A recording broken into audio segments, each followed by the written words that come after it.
Hi everyone, welcome to day 2 of the Clean Eating Challenge. It's Sabrina once more.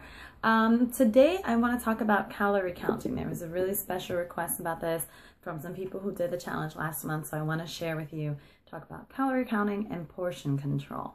The first thing I want to talk about is just making it clear, and I know we talked about this a little bit yesterday, this is not a diet. Clean eating should be a lifestyle for you.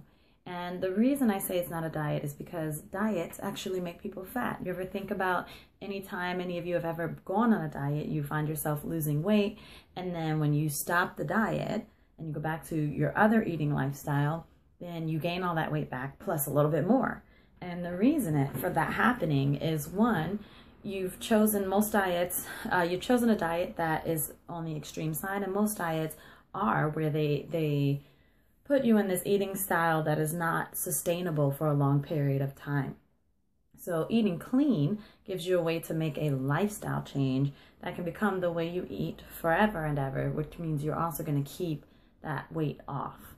The other thing that happens is that diet foods are usually something processed, like if you're eating lean cuisine, and I eat those, I used to eat those a lot, any of those processed diet food, diet chips, diet soda, it's really just giving yourself a pass to be able to eat processed food. And you're like, well, I don't feel bad. I had a diet soda instead of a regular soda, but you're still consuming a lot of sugar, which we'll talk about, and you're still getting a lot of things that do not have nutrients. So what happens on diets, typical diet that people follow, is that you basically throw your body into starvation.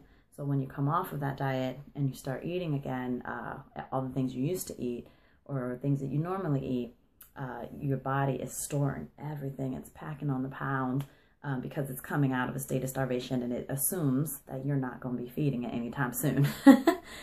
So we do not diet in this world. Anyone I work with, we don't diet. We have nutrition plans. We have eating lifestyles. In the name of calorie counting and portion control, too much of anything can make you fat. So the same way that too much cookies and cake and ice cream can make you fat, too much healthy food can make you fat. I know that sounds crazy, but it's very much a reality. I know a lot of people who are vegetarian, so all they eat is fruits and vegetables, but they are fat. How does that happen? Because too much of anything is unhealthy for anybody, whether it's a good thing or a bad thing. So it really is actually important to maintain your portion controls. It's also important to count calories. I'm not a big fan of counting calories. I have done it. It is tedious work, and it can really rack your brain a little bit. I've become recently a big fan of portion control. It's much easier, a lot less stress, and you're still making sure you get all the nutrients that you need. If you absolutely must count calories, if that's just like your go-to place, that's where you feel comfortable, there are lots of great apps. My Net Diary, my Fitness Pal, Fitbit will do it for you, and lots of other apps that are free in the App Store that will allow you to put in your weight, put in your goal weight, put in your height, your age, your gender, and then it will tell you what your target calorie goal should be in order to reach your goal weight. So it is a great way to manage things, and that is the best way. It will have you eating at what we call a calorie deficit. So instead of eating 2,000 calories a day, let's say, for example, it might say, oh, we're going to put you at a calorie deficit of 600 calories. So you'll be eating 1,400 a day. And that's how you're going to lose weight. And that's fine. What is not fine is to eat at a caloric deficit all year round for an extended period of time. You only want to eat at that deficit until you hit your goal weight. And so that might be 6 months, that might be 3 months, but it should not be something that you're doing for 5 and 6 years. Hopefully not for a full year. You should recheck those numbers and change it. I always say every 3 months. Weigh in, check the numbers, change the numbers. And that way you make sure that you're eating where you need to be. And then once you hit your goal, you need to eat at what we call a sustaining that weight calorie. Usually if you just add a 0 to the end of your weight, that will tell you how many calories you need to eat to maintain your current weight. That's a quick cheat way that a lot of people do it. If you're going to do portion control is a lot easier than counting calories. You don't have to keep a journal for it. Basically, it's just saying, I'm going to eat healthy and wholesome foods, but I'm going to control what my portion size are. Here's a good rule of thumb for that. For your lean proteins, it should be 1 palm of your hand. That's 1 serving of lean protein, whether that's a lean steak, chicken, fish, whatever it is, palm of the hand. Anything that's fallen over, you don't eat that part. You cut it out and you just eat that portion. That's going to take some getting used to for a lot of us because America is about bigger and better. But I promise you, you will adapt, you will adjust, and your body will thank you. You won't get that feeling, that itis feeling, gone. Other things that should be your portion, whole grains. Cup of the palm, 1 hand cupped, scoop up the whole grain. So let's say you're doing your steel cut oatmeals, just scoop up a palmful like this.